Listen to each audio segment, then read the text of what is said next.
ทางกสชช.หรือนโยบายของทางรัฐบาลเปิดมาต่อสัญญาหรือเป็นยกเลิกก็คลื่นของเราก็อาจจะหายไปรวมกับคลื่นอื่นๆตัวอันนี้ก็ปะกันที่ไหนพระที่ทำรายการก็ดีโยมที่ทำรายการก็ดีก็มักจะอู้ฉากันเรื่องนี้นะเพราะฉะนั้นวันนี้ธรรมาภาพก็เมื่อมาแล้วก็ได้ยินเสียงโยมก็คงว่าตุลุงวัดประแดงพอมีเสียงแล้วหรอพอฟังหูเรื่องละที่ถ้าฟังทางบ้านเป็นยาใดพ่องก็ท้ายรายการหลังจากจบรายการแล้วก็ลองโทรมาแจ้งผลการรับฟังตัวนะรายการวันนี้นำเสนอโดยกองทุนพระเจ้าธิโลกราชกองทุนเพื่อการเผยแพร่เหมือนเดิมยังไม่มีการเปลี่ยนแปลงเป็นไปตามวัตถุประสงค์ของกองทุนแล้วก็วันนี้รับทราบจากคุณเกษตรเพชรสำลิดว่า 104.50 เมกะเฮิรตซ์โดยความเมตตาของท่านผู้อำนวยการสถานีวิทยุ 104.50 หรือสถานีวัดผาหินเฮาเนี่ยท่าน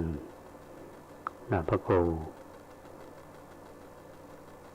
สมุวิศวัตรวรกิจโจท่านก็จะลิงก์สัญญาณก็หมายความว่าคลื่นที่ท่านที่ตามรับฟัง 104.50 เนี่ยก็คงได้ฟังรายการวันนี้ที่หลายท่านเขาบอกว่าตุลุงวัดประแดงหายไปไหนก็คงจะจำเสียงได้ละก็ต้องขอบคุณทั้งท่านผู้มีการสถานีวิทยุ 104.50 เมกะเฮิรตซ์วันนี้ก็อยู่ในบรรยากาศอาตมารู้สึกตัวเองท่านผู้ฟังมีความรู้สึกว่าตอนที่อยู่กรุงเทพเมื่อก่อนเนี่ยเดือนเมษามันร้อนจนเหือไหลหมายว่าปังพึกนะแต่ร้อนเชียงใหม่ในพ.ศ.นี้เหือบ่ออกรู้สึกว่ามันงุดงิดนะเมื่อแต่ยาวนี้ไปเป็นพระอุปัชฌาย์บวชพระที่วัดอุโมงค์ท่านพระครูสมุบุญเลิศในชัยวังโสท่านรักษาการเจ้าวาดท่านก็บอกเหมือนกันว่าปีนี้รู้สึกว่ามันร้อนผิดปกติแล้วก็ไอแล้วใครสบายกันอาตมาก็ยังนึกอยู่ร่างเฮาเท่าครับ เท่านี่มันห้ามมาได้ท่านผู้ฟังก็เป็นนั่นเป็นนี้เนาะก็เปลี่ยนแปลงไปตามสภาพอากาศบางเมื่อเช้าบางวันก็หนาวมาตอนก็ร้อนหน้าฝนก็ตกหลายวันละดังนั้นก็ต้องดูแลสุขภาพอันนี้เป็นสิ่งที่ได้ทักทายกันในต้นรายการว่าวันนี้เอามาปะกันเมื่อมาปะกันแล้วก็ต้องมีหัวข้อธรรมะมาฝากเพื่อที่จะได้แลกเปลี่ยนเรียนรู้ด้วยกันหรือบางทีอาจจะเป็นแง่คิดแก่เฮาหมู่ที่ฟังก็ได้โดยเฉพาะอย่างยิ่ง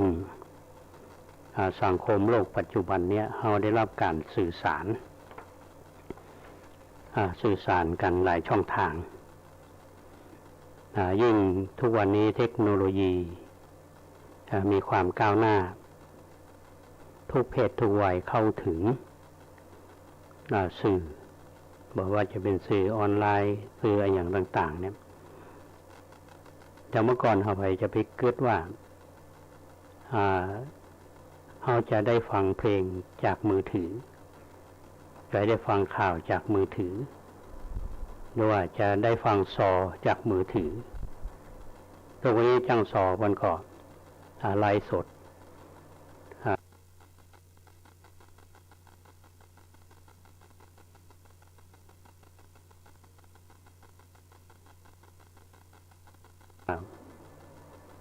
ทุกวันนี้มันได้รับสื่อสารมาทีนี้ถามว่าคนเฮาว่ารู้จักกลั่นกรอง ข้อมูลข่าวสารเนี่ยเราก็จะตกเป็นทาสของข่าวสารเราบริโภคนักเกินไปก็อาจจะเชื่อตามนั้นบ่วิเคราะห์เราจะเกิดความทุกข์เขาก็มองกันว่า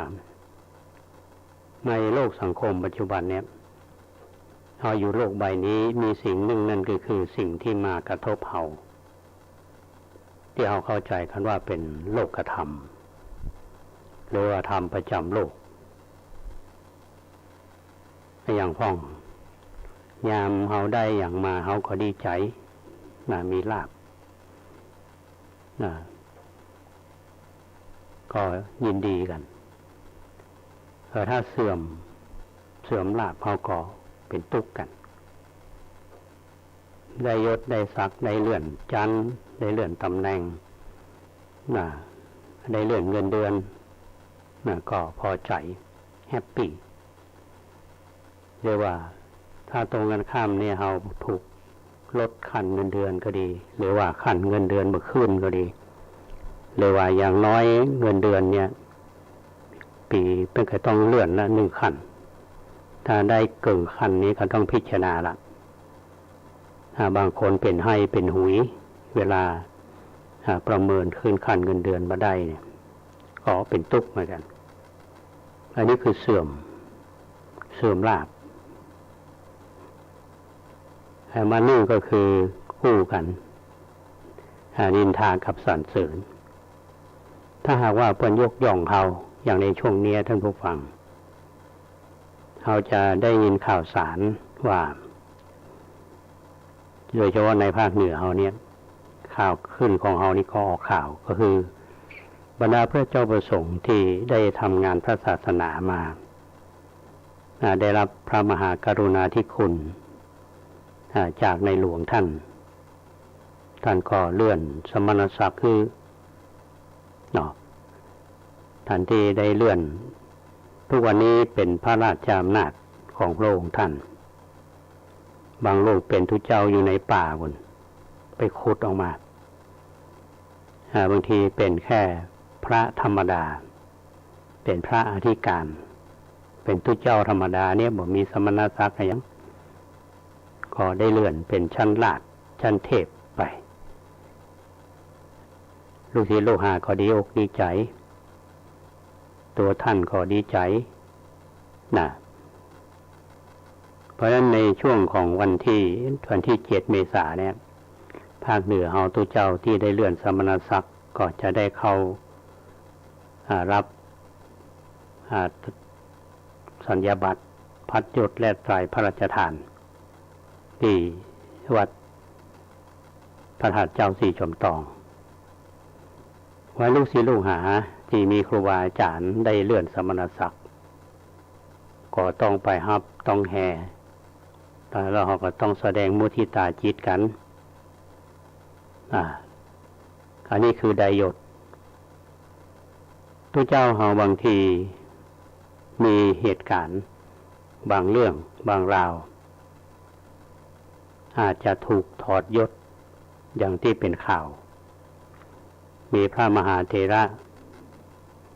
ที่ถูกถอดยศถอดตำแหน่งซึ่งมาจากสาเหตุอย่างถอดสมณศักดิ์ก็เป็นทุเจ้าธรรมดาเนี่ยมีตำแหน่งเป็นรองสมเด็จพระราชาคณะก็ถูกถอดจากที่ไปเป็นเจ้าวาดก็ไม่ได้เป็นเมื่อได้มีพระกรุณาโปรดเกล้าคือลูกศิษย์ลูกหาก็ดีใจได้คืนสมณศักดิ์อันนี้เป็นโลกธรรมถ้าเสียรู้สึกว่าเสียถ้าเสื่อมยศก็เสียอกเสียใจกันมีการต่อสู้กันเพื่อได้มาถึงความยุติธรรมอันนี้ก็มีอยู่ในโลกบางทีอย่างนี้ก็ต้องสรรเสริญความถูกต้องมีแต่บางคนก็เขาทำงานกันในผู้ฟังก็มีทั้งคนยกย่องสรรเสริญ มีทั้งคนนินทาอย่างที่เขาว่าอนินทากาเลเหมือนเทน้ำนะไม่ชอกช้ำเหมือนเอามีดมากรีดหินแม้องค์ปฏิมาอย่างลาขินมนุษย์เดินดินหรือจะพ้นคนนินทาอันนี้เป็นก็แต่งปลอบใจตัวเก่าเนาะว่าไผ่บอกกบ่าเว้นที่จะถูกนินทาแม้พระพุทธรูปอยู่ในอุโบสถอยู่ในวิหารเนี่ยก็ยังถูกคนนินทาอันนี้เป็นเปรียบเทียบกันทีนี้สิ่งเหล่านี้มันก็จะเกิดมีทั้งสุขมีทั้งทุกข์มีทั้งอิทธารมและอนิธารมคือสิ่งไหนถ้ามันเป็นความรู้สึกบวกมันก็ดีก็แฮปปี้นอนหลับสบายแต่ถ้าว่ามันเป็นทุกข์สิ่งที่มีมากระทบเราตัวนี้คนอยู่ในโลกนี้บางทีเขาก็ไม่ใช่ฮักกันหรอกยิ่งสังคมประเดี๋ยวนี้นะครับทีนี้หากเรามามองในแง่ของคำสอนในทางพระศาสนาเนี่ยว่าถ้าสิ่งเหล่านี้มันเป็นเหตุการณ์ที่มันประจำโลกภัยเกิดมามันกับปะมันกับพบทีนี้เราจะอยู่กับมันได้จะใดหรือจะอยู่ท่ามกลางความเปลี่ยนแปลงได้จะใดหรือจะอยู่ภายใต้กฎอนิจจังได้จะใดหรือจะอยู่ในท่ามกลางความเปลี่ยนแปลงได้จะใดอันนี้มันท้าทายท่านผู้ฟังคนเรานี่มันเป็นเครื่องชี้วัดได้นะว่าเราศึกษาเราเรียนรู้แล้วก็นำไปสู่โครงการปฏิบัติรับคำสอนที่เราได้เรียนกันบางคนมีความรู้ทางวิชาการจบปริญญาเอกจบปริญญาโทปริญญาเอกก็ถือว่าได้รับการศึกษามาสูงแต่ว่ามาตายแขวนคอก็มีนะก็เกิดคำถามว่าเรียนอย่างมาสูงแต่ว่าทำไมถึงตัดสินใจฆ่าตัวตายเพราะว่าวิชาการกับสภาพจิตใจที่เป็นจริงนั้นมันบ่เท่ากันคนเฮาก็เช่นเดียวกันท่านผู้ฟังว่าเราลองมาดูว่าเป็นเครื่องพิสูจน์อันหนึ่งอาตมาก็อยากจะเอาพระสูตรเนาะเป็นพระไตรปิฎกที่มีในทางพระศาสนาเฮาเนี่ยที่เฮาได้ศึกษาก็จะนำมาถ่ายทอดให้ท่านได้ฟังแล้วก็พินิจพิจารณาตามไปตัวในเรื่องนี้เป็นเรื่องของพระท่านผู้ฟังช่วงนี้มีเรื่องพระเยอะเรื่องบวกแต่ก็สื่อบ่ใครนำเสนอแต่ถ้าเป็นเครื่องลบเรื่องบดีของตู้เจ้าเนี่ยบอกว่าจะเป็นสื่อช่องทางใดเนี่ยมักจะตีข่าวเสมอที่เรามาดูว่าในสมัยครั้งพุทธกาลเนี่ยมีพระอยู่พระที่ศึกษาปฏิบัติแล้วก็จะต้องออกไปทำงานแล้วพระพุทธเจ้าท่านได้มีข้อแนะนำจะได้ในการที่จะปฏิบัติตัวเองในขณะที่ไปทำงานเรื่องนี้มีมาในปุณโญวาทสูตรว่าสมัยหนึ่งที่พระพุทธเจ้ามีพระรูปหนึ่งชื่อว่าปุณณะได้ไปเฝ้าพระพุทธเจ้าเพื่อฟังโอวาทเมื่อฟังโอวาทจากพระองค์ท่านแล้วก็หลีกเล้นออกไปปฏิบัติธรรมบางรูปก็ไปอยู่ตามโคนไม้อยู่ตามเฮือนว่างหรือสถานที่อันควรแก่การปฏิบัติธรรมพระพุทธเจ้าท่านก็ให้โอวาทว่าปุณณะมีรูปที่รู้ได้ด้วยจักษุอันน่าปรารถนาน่าใคร่น่าพอใจ เป็นที่ฮักประกอบด้วยกามเป็นที่ตั้งแห่งความกำนัดอยู่แลถ้าภิกษุเพลิดเพลินพูดถึงดำรงอยู่ด้วยความจิตใจในรูปนั้นนันทิย่อมเกิดขึ้นแก่เธอผู้เพลิดเพลินพูดถึงดำรงอยู่ด้วยความจิตใจในรูปนั้นเพราะนันทิเกิดเราจึงกล่าวว่าทุกข์เกิดแล้วนะปุณณะต่อจากนั้นพระพุทธองค์ท่านก็ทรงสอนถึงความติดอยู่ในเสียงกลิ่นรสและโผฏฐัพพะธรรมารมณ์ตามลำดับจนกระทั่งพระปุณณะนี่เข้าใจแจ่มแจ้งดีแล้วพระพุทธเจ้าก็ทรงถามว่าปุณณะเมื่อเธอได้รับโอวาทย่อๆนี้จากเราแล้วนี่เธอจะไปบำเพ็ญเพียรที่ชนบทแห่งไหน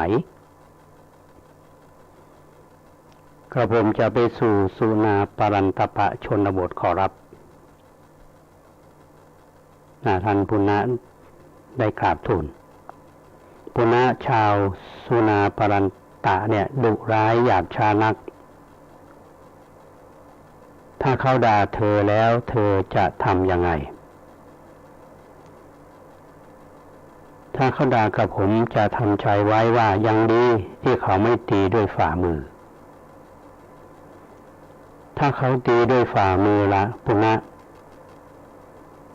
ถ้าเขาตีด้วยฝ่ามือก็ยังดีที่เขาไม่ขว้างด้วยก้อนดินถ้าเขาขว้างด้วยก้อนดินละปุณณะถ้าเขาขว้างด้วยก้อนดินที่ยังดีอยู่เขาที่ไม่ตีด้วยท่อนไม้ถ้าเขาตีด้วยท่อนไม้ละปุณณะถ้าเขาตีด้วยท่อนไม้ก็ยังดีที่เขาไม่ฆ่าด้วยสัตราถ้าเขาฆ่าด้วยสัตราละปุณณะถ้าเขาฆ่าด้วยสัตราก็ยังดีที่เขาไม่ฆ่าด้วยอาวุธอันคมถ้าเขาฆ่าด้วยอาวุธอันคมละปุณณะถ้าเขาฆ่าด้วยอาวุธอันคมกระผมก็จะคิดว่าเขาฆ่าให้เราตายก็ยังดีที่เราไม่ต้องไปวานคนอื่นให้ช่วยฆ่าดีละปุณณะเธอใช้ความอดทนและความสงบเสงี่ยมมองภัยของชีวิตในแง่ดีถ้าอย่างนี้เธอจะอยู่กับชาวปรันตปะได้แน่ๆนี่พระพุทธเจ้าท่านได้แสดงคือโอวาทแล้วก็เรียกว่าสอบถามเพื่อความมั่นใจท่านผู้ฟังด้วยอุบายดังที่กราบทูลพระพุทธเจ้าของท่านปุณณะเนี่ยเมื่อท่านได้เดินทางไปจำพรรษาอยู่กับเจ้าสุนาปรันตะในปีนั้นนี่ท่านก็ได้ชนะน้ำใจของชาวบ้านผู้ดุร้ายหมู่นั้นด้วยอย่างราบคาบท่านปุณณะก็กลายเป็นขวัญใจของหมู่บ้านสุนาปรันตะไปในเวลารวดเร็วแต่เป็นที่น่าเสียดายที่ท่านปุณณะนี่อายุสั้นในพรรษานั้นออกในพรรษานั้นนอกจากท่านจะแสดงธรรมโปรดชาวบ้านเป็นประจำแล้วเนี่ยท่านก็ยังเรื่องความเพียรในกิจส่วนตัวตามที่ได้รับโอวาทมาในพรรษานั้นนอกจากท่านจะสำเร็จเป็นพระอรหันต์แล้วท่านก็ได้ดับขันธ์อย่างสงบเยี่ยงพระอริยเจ้าทั้งหลายอันนี้เป็นเนื้อความโดยสรุปในปุณโณวาทสูตรท่านผู้ฟังเขาฟังแล้วเขาพิจารณาว่าในเรื่องนี้พระพุทธเจ้าท่านใช้วิธีพุทธวิธีเพื่อเบื้องต้นนี้ก็คือห้องท่านปุณณะมาก่อนคล้ายกับว่ามาสอบมาสัมภาษณ์เพื่อเช็คความมั่นใจในการไปปฏิบัติธรรมของท่าน ว่าจะอยู่ ทำกลางคนดูร้ายได้หรือเปล่าทดสอบต่อคำถามที่ได้ถามแต่ละข้อเนี่ยนั่นก็แสดงท่านมีใจเด็ดเดี่ยวพร้อมที่จะเผชิญกับเหตุการณ์ที่จะเกิดขึ้นในข้างหน้าด้วยความเข้าใจและอดทนและมุ่งมั่นในการปฏิบัติคือในกิจของท่านด้วยการปฏิบัติธรรมเนี่ยและหน้าที่ในการเผยแผ่ของท่านก็ประสบผลสำเร็จแล้วชาวบ้านก็เป็นที่ฮักคือพระเจ้าตัวนี้ก็เป็นที่ฮักของชาวบ้านเมื่อท่านเป็นพระอรหันต์แล้วท่านก็มีเวลาสมควรท่านก็ได้ดับขันธ์ไปแต่ในเรื่องนี้เราจะมองว่าอย่างปัจจุบันนี้การทำงานในสังคมปัจจุบันเนี่ยท่านผู้ฟังโดยเฉพาะพระเจ้าประสงค์เฮาเนี่ยนะโดยเฉพาะพระสังฆาธิการก็หมายถึงเจ้าวาดวัดต่างๆซึ่งมีหน้าที่ที่จะพึงปฏิบัตินอกจากจะปฏิบัติทำพระธรรมวินัยแล้วเนี่ยทำกิจของสงฆ์ต้องทำหน้าที่ในการปกครองบอกว่าการปกครองวัดก็ดีปกครองในตำแหน่งหน้าที่ที่ได้กำหนดให้ก็ดีก็ต้องทำถ้าหากว่ามีความพร้อมเมื่อเกิดปัญหานี้เราก็จะต้องออกไปแก้ปัญหานอกจากเราจะใช้ความอดทนซึ่งเป็นคุณสมบัติของพระสังฆาธิการแล้วเราก็ต้องเข้าใจโดยเฉพาะพระสงฆ์เราเนี่ยในยุคปัจจุบันเราต้องมีความรู้ในเฉพาะในเรื่องกฎหมายระเบียบปฏิบัติแม้แต่มติมหาเถรสมาคมเพราะพระเราเนี่ยจะต้องมีปฏิบัติตามข้อกฎหมายในฐานะที่เป็นบุคคลโดยได้รับการยกเว้นมีกฎหมายมีพรบคณะสงฆ์ซึ่งนำมาใช้เป็นวิธีการที่ปกครองอยู่มีทั้งปกครองตัวพระสังฆาธิการเองแล้วเป็นเครื่องมือในการปกครองผู้ที่อยู่ภายใต้การปกครองเองจะมีกฎหมายมีระเบียบถ้าหากว่าพระเฮาไม่ได้เห็นสิ่งเหล่านี้โดยเฉพาะพระสังฆาธิการเนี่ยก็จะมีข้อผิดพลาดเราจะได้รับข่าวสารอยู่เสมอระหว่างวัดกับชุมชนบางทีวัดก็เพลียงพล้ำเพราะว่าเจ้าวาดไม่ได้มีศึกษากฎหมายมาเข้าใจเรื่องนี้นะอันนี้คือเรื่องปัจจุบันแต่เรื่องที่อาตมาเล่าเมื่อทางหลายฟังเนี่ยท่านปุณณะนี่เป็นเรื่องในสมัยครั้งพุทธกาลพระพุทธองค์ท่านทรงเน้นพระที่ไปปฏิบัติก็คือประสบผลสำเร็จในการที่เป็นพระอรหันต์และได้ทำหน้าที่ในการเผยแผ่ได้นั่นเองประเด็นอยู่ที่ความอดทนและความเข้าใจและศึกษาได้เห็นหูอันนี้เป็นสิ่งที่เราทั้งหลายเนี่ยจะต้องเข้าใจโดยเฉพาะญาติโยมเขาต้องเข้าใจนะครับเพราะฉะนั้นในปัจจุบันเนี่ยท่านผู้ฟังเขาจะเห็นได้ว่าพระเฮาบางทีก็ตกเป็นเครื่องมือของฆราวาสซึ่งมีเจตนาบดีบางทีพระเฮามองโลกในแง่ดีเกินไปในอย่างกรณีที่เกิดขึ้นกับพระผู้ใหญ่เฮาท่านเป็นถึงกรรมการมหาสมาคมเป็นเจ้าคณะระดับสูงท่านก็มีจิตอันบริสุทธิ์แต่ถูกคน ก็ใช้กฎหมายนั่นแหละไปทำลายท่านแต่ในที่สุดนี้พระดีก็คือพระดีนะก็จึงได้ข่าวว่าท่านได้รับสมณศักดิ์คืนและทุกคนก็แซ่ซองสาธุกันอันนี้ก็เป็นเรื่องที่เล่าสู่ท่านทั้งหลายได้ฟังกันวันนี้ประเด็นก็คือว่าเราจะต้องมีความอดทนนะความอดทนในการทำงานนี่สำคัญนะฮะวันก่อนนี้มีโยมท่านหนึ่งก็มา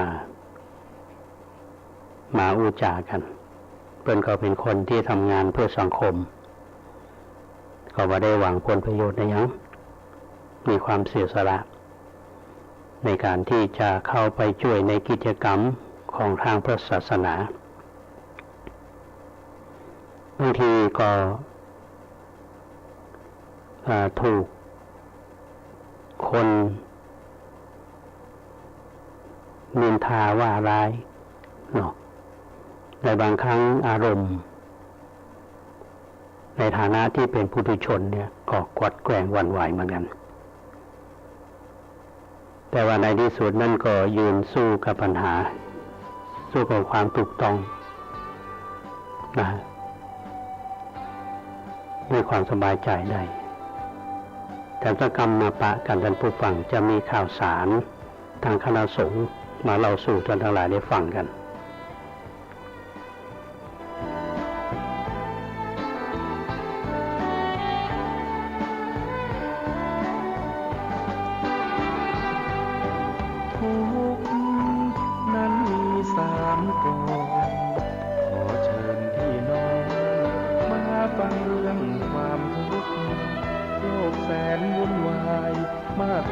ปัญหามันรุกคนมีแต่ทุกข์ทวีทุกวี่ทุกวันทุกข์ทางกายและใจข้อหนึ่งฟังไว้เอาไปปรุงปรับแบ่งปันคำสอนมีมาทุกขเวทนาดื้อรั้นทุกอยากเหนือฉันคือทุกขเวทนาข้อสองความทุกข์เรียกทุกขลักษณะทุกจริงจริงนะหรือทุกขังนั้นแลนาสภาพไม่คงที่เปลี่ยนไปตลอดเวลาคิดไปคิดมากายารอท่าแต่ทุกข์ข้อสามต่อไปเรียกว่าทุกข์ในอริยสัจเป็นทุกข์รูปนามกายใจทุกข์ในขันธ์ห้ายิ่งทุกข์หนึ่งทุกข์สองทุกข์สามทุกข์โอ้ทุกข์สามกอง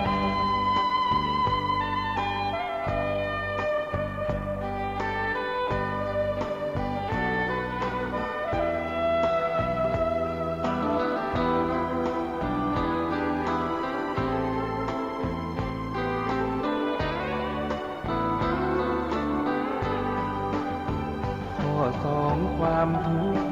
เรียกทุกขลักษณะทุกจริงจริงนะหรือทุกขังนั้นแลนาสภาพไม่คงที่เปลี่ยนไปตลอดเวลาคิดไปคิดมากายารอท่าแต่ทุกข์ข้อสามต่อไปเรียกว่าทุกข์ในอริยสัจเป็นทุกข์รูปนามกายใจทุกข์ในขันธ์ห้ายิ่งทุกข์หนึ่งทุกข์สองทุกข์สามทุกข์โอ้ทุกข์สามกอง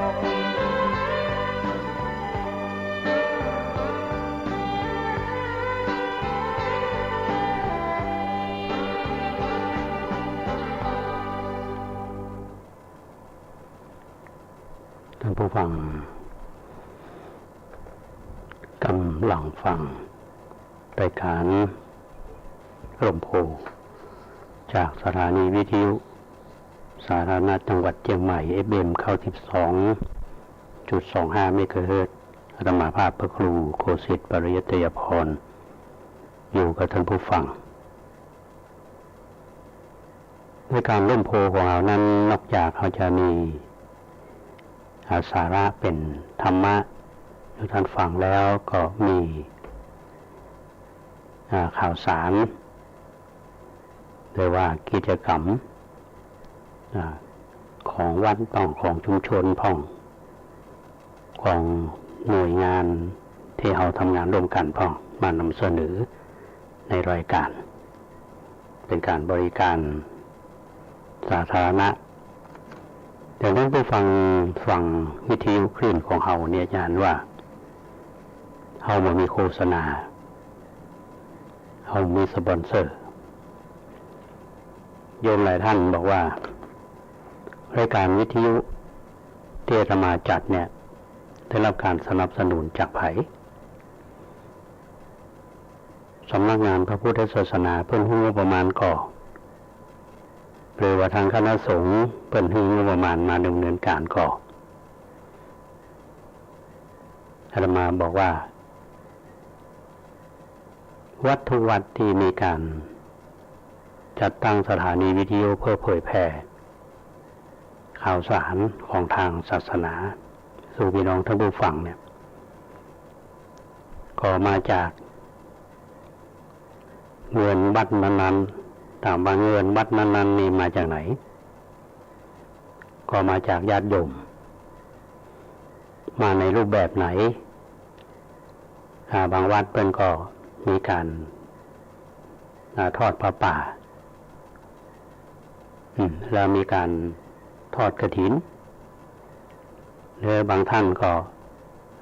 นำมาบำรุงสถานีตอบก็คือว่าพี่น้องทุกท่านนี่แหละเป็นเจ้าของสถานีทั้งโดยตรงและโดยอ้อมก็อยู่ที่วัดว่าบริหารการจัดการไม่มีอย่างค่าไฟเนี่ยวัดก็ต้องจ่ายค่าอุปกรณ์บ่ว่าจะเป็นคอมพิวเตอร์ถ้าฟ้าผ่ากรรมนี่ก็ไหม้ไปหลายเครื่องบางทีก็ใช้เงินเหล่านี้เพื่อให้ท่านผู้ฟังได้ฟังกันเหมือนกันญาติโยมฟังคลื่นอื่นๆสถานีอื่นๆเนี่ย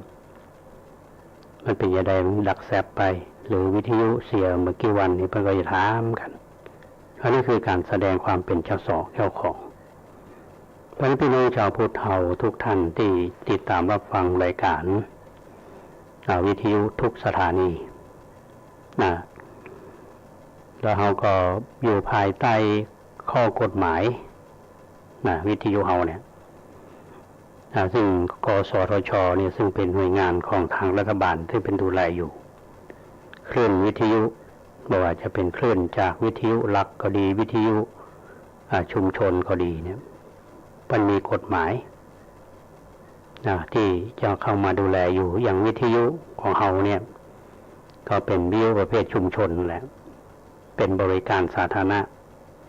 แต่ถ้าเป็นธุรกิจที่เป็นโฆษณาสินค้าได้อย่างนี้มันก็จะมีรายได้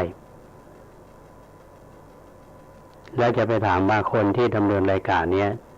ได้มีเงินดาวเงินเดือนก็อย่างคลื่นเฮาเนี่ยที่ทุกวันเนี่ยคุณเกษตรเพชรสำริดอันนี้คือเป็นจิตอาสาเสียสละเพิ่นก็บอกว่าตอบแทนบุญคุณพระศาสนาและที่อาตมาจะอยู่เสมอกับบรรดาพระสงฆ์องค์เนรเฮาญาติโยมมีหน้าที่อุปถัมภ์บำรุงพระเจ้าประสงค์ใส่บาตรญาติปกเนี่ยเที่ยวว่าเนี่ยข้าวทุกเม็ดน้ำทุกหยดมาจากประชาชนพาเท่าในงานตอบแทนคุณของพระศาสนาตอบแทนสิ่งเหล่านี้มันเป็นหน้าที่และเป็นจิตสำนึกที่เราจะต้องทำและพระก็ทำด้วยใจหวังที่จะเกิดประโยชน์เพราะฉะนั้นใจสื่อตรงนี้สื่อนอกจากจะคือธรรมะแก่ท่านแล้วก็บอกข่าวว่าทุกเจ้ามาทำมาอย่างพ่องโดยเฉพาะพระสังฆาธิการเนี่ย หรือว่าตุหลวงไม่ว่าจะระดับไหนมีหน้าที่ก็คือหนึ่งปกครองเป็นเจ้าวาดก็ปกครองภายในวัดเป็นเจ้าคณะตำบลก็ปกครองภายในตำบลเจ้าคณะอำเภอก็ปกครองในเขตอำเภอเจ้าคณะจังหวัดปกครองในจังหวัดเจ้าคณะภาคก็ปกครองในระดับภาคเจ้าคณะหนก็ปกครองในหนแต่ละหนใต้หนเหนือหนกลางหนตะวันออกเป็นหน้าที่ปกครองดูแลปัญหาที่เกิดขึ้น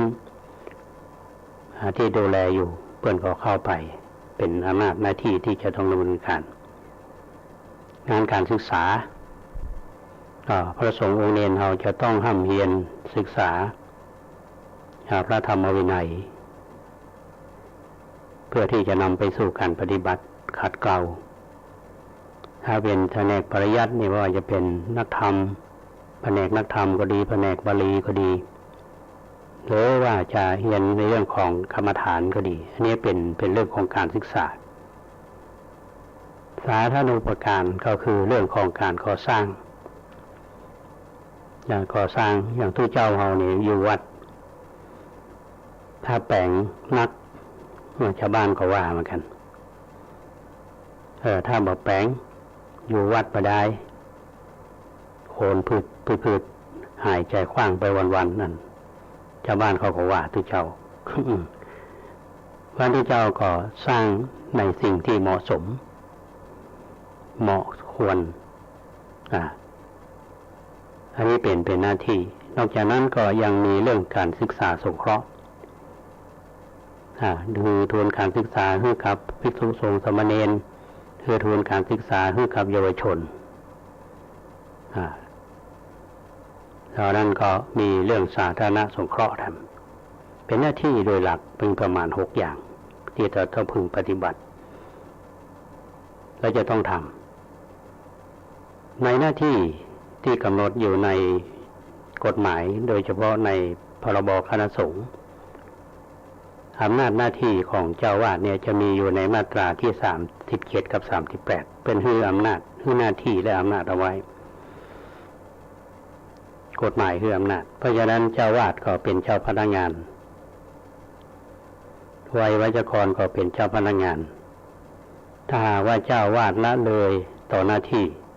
ผิดกฎหมายโดยบุวางมาตรา157เหมือนกันวัยวัจกรก็157เหมือนกันเพราะฉะนั้นพระสงฆ์เฮาก็จะต้องมีหน้าที่แล้วก็ทำหน้าที่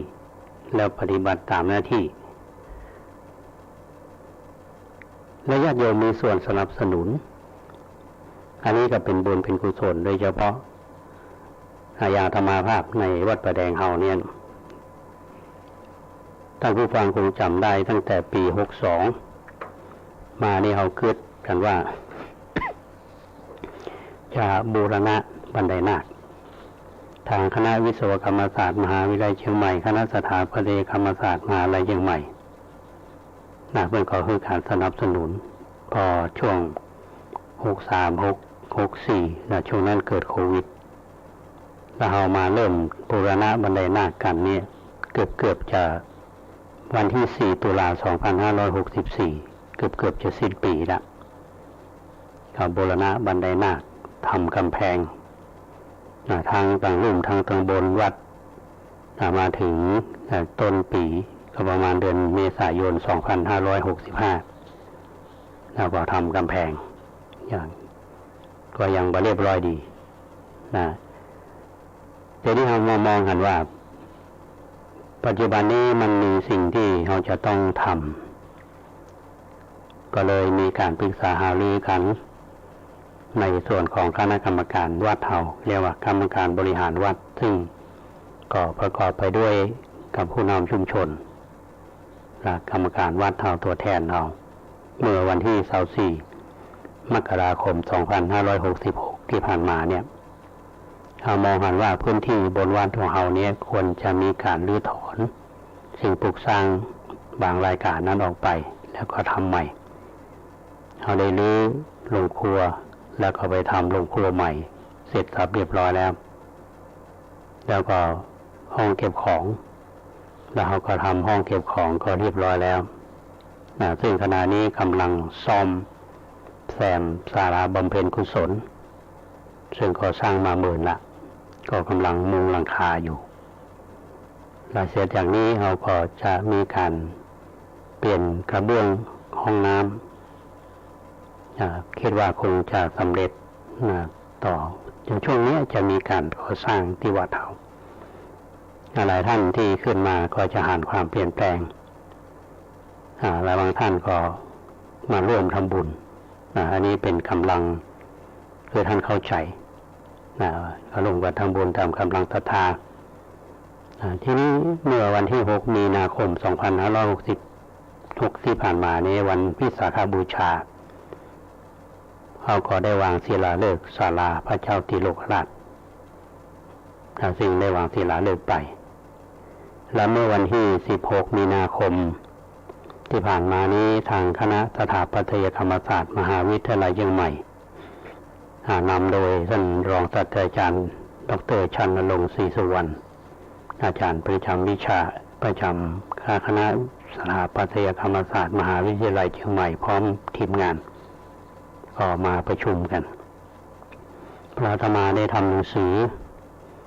ถึงท่านคณบดีคณะวิศวกรรมศาสตร์และคณบดีคณะสถาปัตยกรรมศาสตร์ลงวันที่13 กุมภาพันธ์ 2566ที่ผ่านมาตอนนี้ทางทีมงานเพื่อนก็กำลัง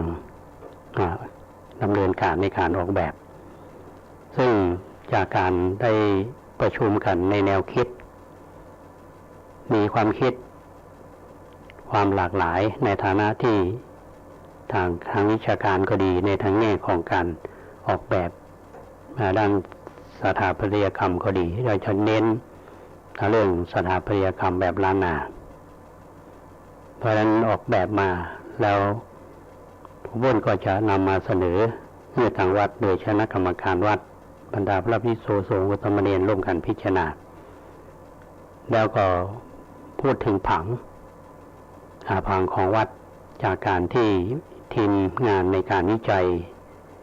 ในโครงการศึกษาประวัติศาสตร์พุทธศาสนาพัฒนาวัดประแดงอย่างยืนเมื่อปี 2552 ที่ผ่านมานั้นเวลาเปลี่ยนแปลงไปพื้นที่ก็เปลี่ยนไปก็มีการที่จะปรับผังให้มันเหมาะมันสมโดยเฉพาะบางพื้นที่ที่เราจะได้รับการพัฒนาอย่างพื้นที่รอบๆอุโบสถซึ่งเป็นที่เผาศพพระเจ้าสัมพังแกดและพระเทวีเป็นสถานที่สำคัญทางประวัติศาสตร์ก็ต้องได้รับการพัฒนาจากงานวิจัยในครั้งนั้นก็จะมีการสร้างศาลาลายรอบอุโบสถสร้างกำแพงแก้วสร้างซุ้มโขงและพื้นที่ของเราที่มีอยู่นี้สามารถพัฒนาได้ก็จึงมีความคิดกันว่าเขาจะมีการปรับพื้นที่แล้วก็สร้างสวนสาธารณะส่วนเป็นที่พักผ่อนหย่อนใจเป็นปอดของชุมชนและพร้อมกันนั้นในสถานที่นั้นถึงทางครูบาอาจารย์ที่เป็นนักวิชาการเป็นข้อเสนอว่าควรจะมีการสร้างก็เรียกว่าเป็นอนุสรณ์โดยเฉพาะอย่างยิ่งพื้นที่เมื่อรับการพัฒนาแล้วเนี่ยเขาจะมีอุทยานพระเจ้าสามพังแคนแล้วก็จะมีศาลาอันนี้เป็นแนวคิดเพราะฉะนั้นในส่วนของการออกแบบผังซึ่งทางคณะสถาปัตยกรรมศาสตร์มหาวิทยาลัยเชียงใหม่เมื่อกำลังดำเนินการเนี่ยจะรวมพื้นที่ตรงนี้ตัวเขามองไปข้างหน้าท่านผู้ฟังว่าการพัฒนาวัดมันต้องมีมาสเตอร์แพลนและแผนพัฒนาอย่างนายกตู่เพิ่นยังมี20 ปีเนาะแผนเฮาวัดต่างๆนี่เฮาก็ควรจะมีมาสเตอร์แพลนไว้ว่าจะสร้างอย่างในช่วงไหน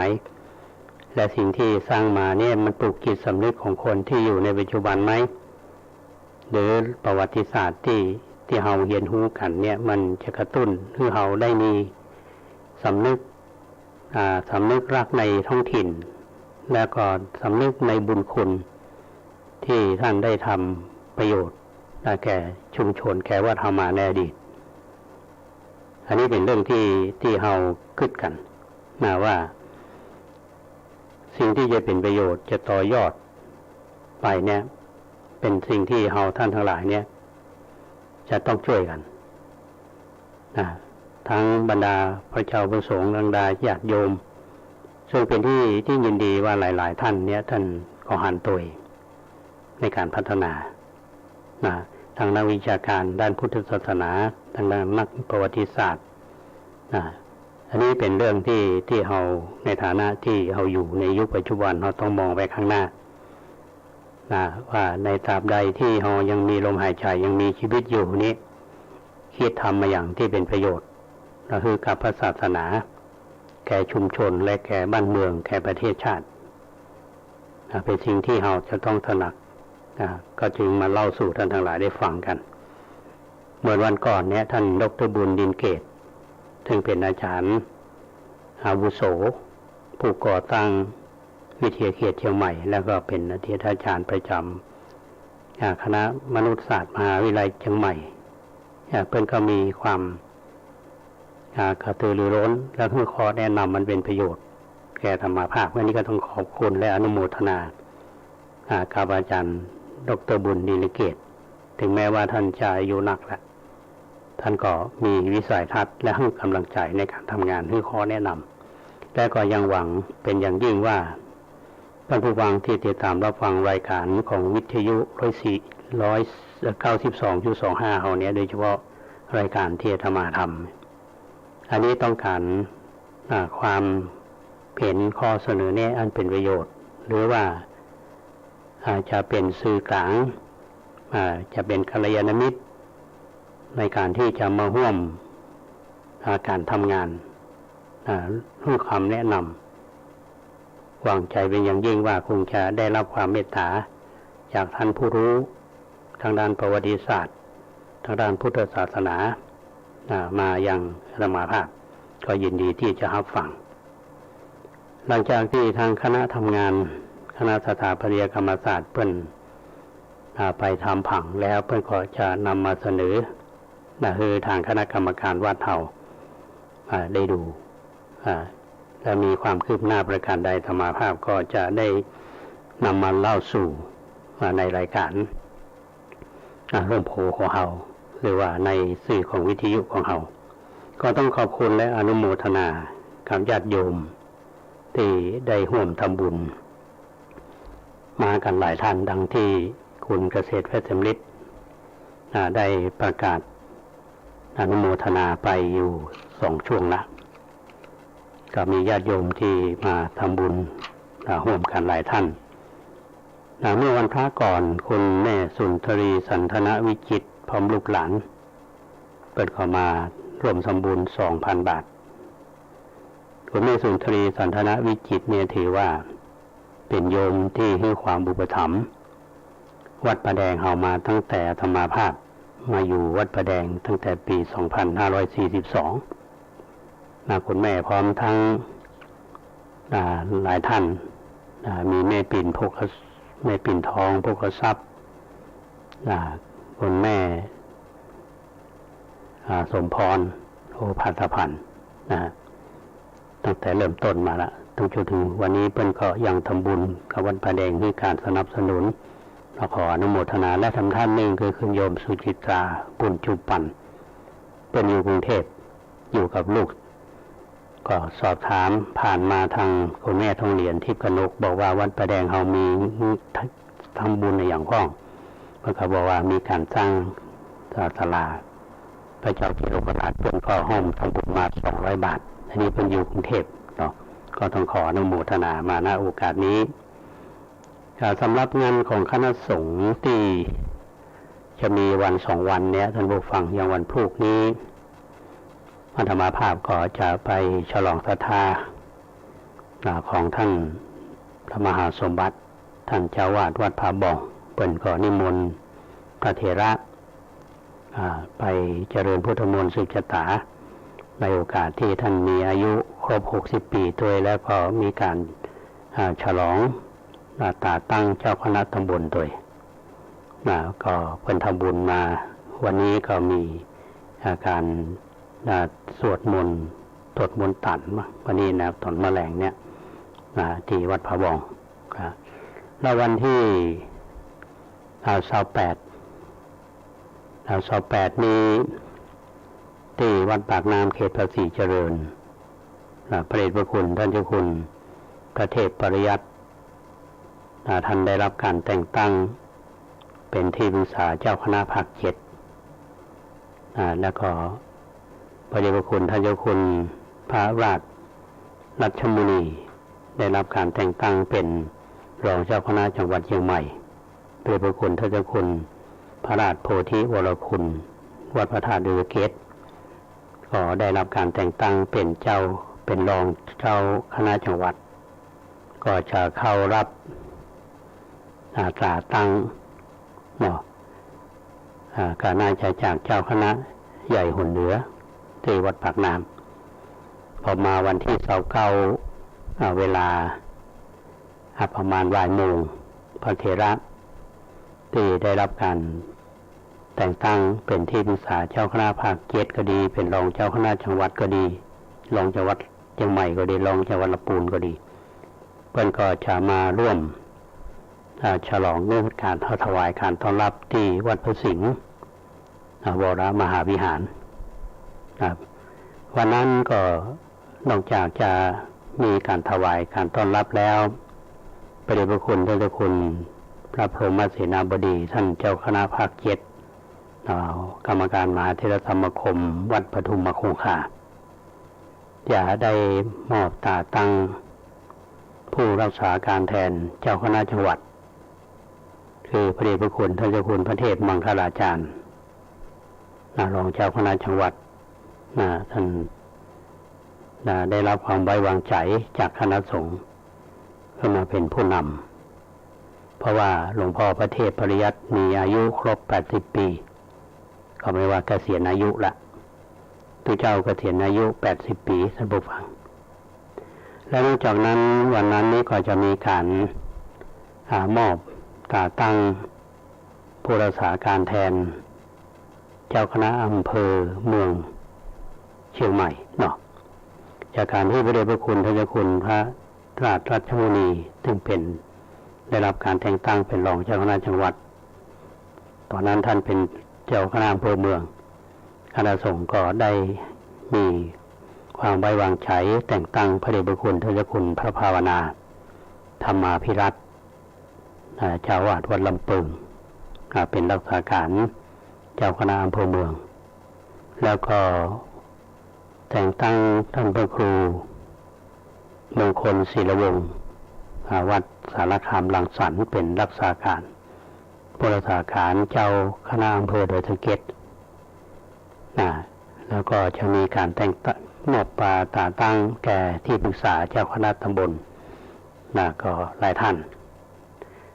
วันที่29เนี่ยธรรมาภาพก็จะไปร่วมต้องถวายการต้อนรับและแสดงมุทิตาจิตและบรรยากาศงานเป็นจะได้พ้องธรรมาภาพจะนำมาเล่าสู่ท่านทั้งหลายได้ฟังเพราะฉะนั้นในช่วงนี้มีการเปลี่ยนแปลงในระดับของการปกครองเป็นงานคณะสงฆ์ว่างานคณะสงฆ์นี้เป็นงานที่จะต้องได้รับความร่วมมือร่วมแรงร่วมใจกันเพราะฉะนั้นก็ขอเชิญชวนบรรดาพี่น้องท่านผู้ฟังที่มีเวลาก็ไปร่วมถวายการต้อนรับและแสดงมุทิตาจิตแก่พระมหาเถระที่ได้รับความไว้วางใจจากทางคณะสงฆ์ในระดับสูงณวัดพระสิงห์วรมหาวิหารอำเภอเมืองจังหวัดเชียงใหม่เวลาบ่ายโมงบ่ายโมงบ่าย2บ่าย3แล้วก็จะมีทั้งฝ่ายบ้านเมืองด้วยอันนี้เป็นเรื่องที่เราทั้งหลายได้รับทราบแล้วแต่หากว่าท่านได้อ่านหนังสือพิมพ์ไทยนิวในฉบับของวันที่27มีนาคมถึงวันที่2เมษายนฉบับที่ออกก็น่าจะมีข่าวรายละเอียด ในเรื่องนี้นะก็ขออนุโมทนากับทุกท่านที่ติดตามรับฟังรายการลมโพของเรามาอาตมาภาพดำเนินรายการมาถึงช่วงท้ายของรายการแล้วท่านผู้ฟังท่านใดที่มียังจะแนะนำรายการหรือว่าจะห่มบุญห่มกุศลกันหรือจะให้คำแนะนำมันเป็นประโยชน์เกี่ยวกับการพัฒนาวัดก็ดีเกี่ยวกับการดำเนินรายการวิทยุก็ดีหรือแสดงความคิดเห็นในแนวสร้างสรรค์ในประการใดก็กรุณาได้ใจหมายเลข0818815690 0818815690เบอร์ซึ่งอาตมาภาพขอขอบคุณท่านพระครูสมุวิศวัตรวรกิจโจท่านผู้อำนวยการสถานีวิทยุ 104.50 เมกะเฮิรตซ์คุณเกษตรเพชรสำลิดบก.ข้าวนานิวที่ดูแลด้านเทคนิคประสานงานทุกอย่างด้วยความเสียสละวันนี้จากกันไปก่อนเอาไว้ปากันใหม่ในโอกาสหน้าขอความสุขสวัสดีจงบังเกิดมีแก่ท่านผู้ฟังทุกท่านขอเจริญพร